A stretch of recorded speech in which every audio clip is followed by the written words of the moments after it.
अस्सलामुअलैकुम। Hello everyone.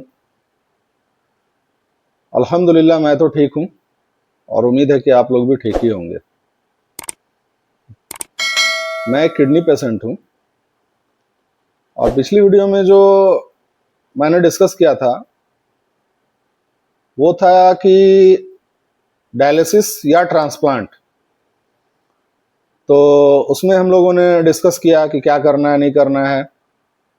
तो सारा चीज़ मैंने पिछले वीडियो में बताया था और आज हम लोगों का जो डिसीजन हुआ क्या डायलिसिस कराना है कि ट्रांसप्लांट कराना है, पहले क्या कराना है। तो पहले तो डायलिसिस ही कराना था। तो चलिए स्टार्ट करते हैं और बताते हैं कि आगे हम लोगों ने क्या डिसीजन लिया और क्या डॉक्टर का डिसीजन था। तो जब डिसीजन हुआ डायलिसिस का तो फिर डॉक्टर ने पूछा कि डायलिसिस तो बहुत तरीके से होता है। एक तो वो फास्टूला बताया था जिसमें कि 45 डेज लगता है। तो फास्टूला तो हम लोगों ने मतलब मना कर दिया। रीज़न था कि जल्द से जल्द ट्रांसप्लांट हम लोगों को कराना था। तो ट्रांसप्लांट कराना था जल्द से जल्द। तो 45 डेज का फास्टूला मतलब वो क्या बोलता है, प्रिपेयर होने में फास्टूला को टाइम लग जाता है। उसके बाद डॉक्टर ने पूछा कि थाई से होता है एक, वो नॉर्मल होता है, मतलब उसमें आपको मतलब कोई किट विट लगाने की जरूरत नहीं पड़ती, वो डायरेक्ट होता है। एक हाथ के द्वारा भी डायरेक्ट होता है। डायलिसिस का बहुत मतलब अलग अलग तरीके का प्रोसेस है। तो एक हाथ से भी होता है, एक थाई से होता है। फिर आपको अगर आपको थोड़ा सा सेफली कराना है जो ज़्यादा बेटर हो तो उसके बाद एक ऑप्शन होता है आपको यहाँ गर्दन के पास से नस के द्वारा, वो जो है वेन के द्वारा आपको किट लगाया जाता है गर्दन में। और एक किट लगाया जाता है जो आपका चेस्ट में होता है, पंप किट। तो इसमें डिसीजन थाई और हैंड से मतलब करवाना था नहीं और फेस्टुला बनवाना था नहीं। तो अब करना क्या है, तो अब दो ऑप्शन बचा हमारे पास।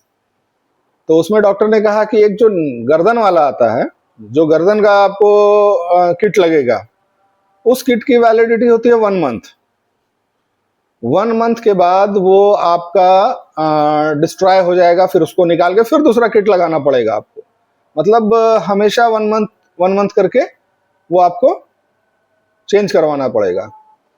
और फिर एक जो चेस्ट का आता है पंप किट, वो चेस्ट पंप किट के बारे में उन्होंने बताया कि इसकी वैलिडिटी होती है 6 मंथ। तो हम लोगों ने पहले सोचा कि 1 महीने में अगर ट्रांसप्लांट का प्रोसेस हो जाता है तो ये गर्दन वाला सही रहेगा। लेकिन फिर हम लोगों ने ये सोचा कि अगर थोड़ा लेट सवेर हो गया, थोड़ा टाइम आगे पीछे हो गया, तो फिर तो इसे हटा के फिर दूसरा किट लगाना पड़ेगा। परेशानी, दर्द, तकलीफ अलग होगा। ठीक है, क्योंकि इन सब में प्रोसेस होता है तो तकलीफ तो होता ही है, दर्द होता है। और गर्दन में क्या था सबसे बड़ी बात कि अनकंफर्टेबल है, कंफर्ट नहीं है। रीजन है कि आप अगर सो रहे हैं, उठ रहे हैं, कुछ भी एक्सरसाइज मतलब चल रहे हैं फिर रहे हैं, तो आपको हमेशा गर्दन ऐसे करके रखना होगा। क्योंकि रीजन है कि थोड़ा चढ़ा करके, क्योंकि रीजन है कि ये किट लगा रहता है तो आप अगर सीधा करेंगे तो वो इंजेक्शन टाइप का, सुई टाइप का होता है, वो चुभता है गर्दन में। तो थोड़ा सा मतलब तकलीफ ज्यादा है। तकलीफ तो देखिए सारे चीज में है, जो भी किट लगेगा उसमें तकलीफ है। लेकिन अब देखें कि इसकी तो सबसे बड़ा बात हो गया कि कॉस्ट की भी बात आ गई है यहाँ पे। तो ये जो गर्दन वाला था इसकी कॉस्ट थी 35,000, 35,000 रुपया।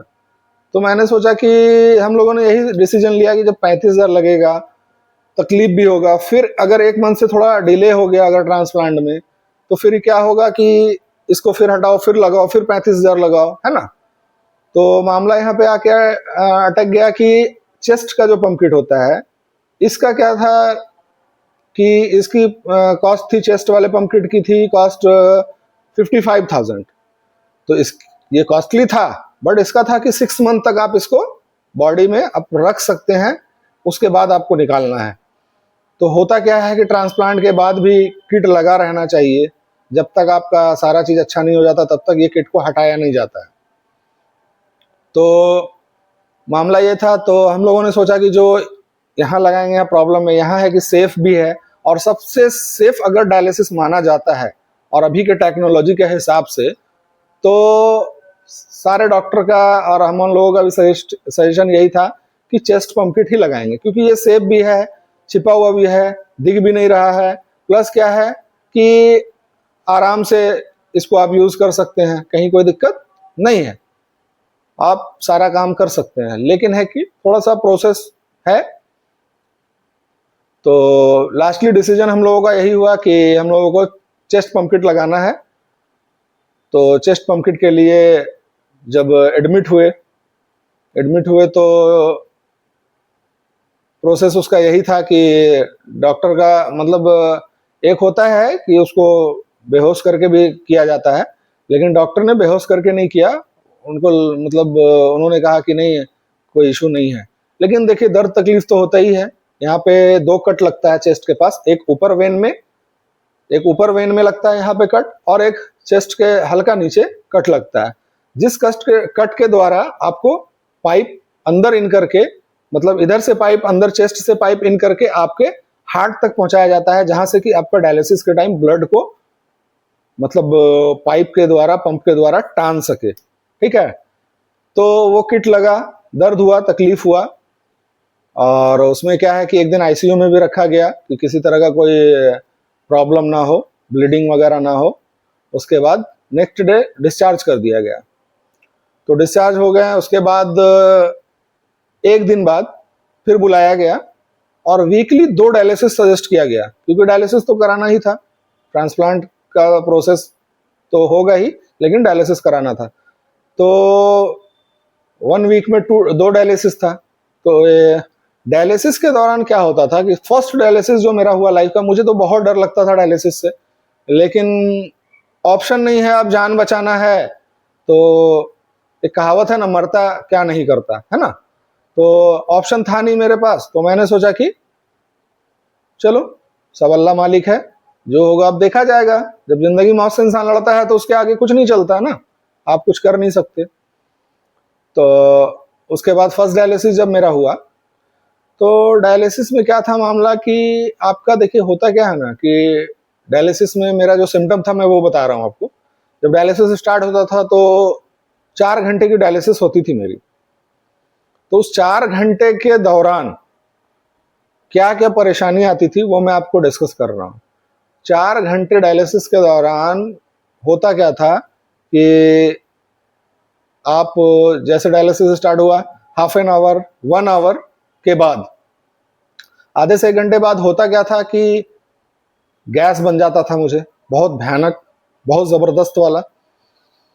उसके बाद मुझे बहुत ज़्यादा पसीना चलने लगता था डायलिसिस के द्वारा, मतलब डायलिसिस के दौरान मुझे बहुत ज़्यादा पसीना चलने लगता था, गैस बहुत ज़्यादा बन जाता था।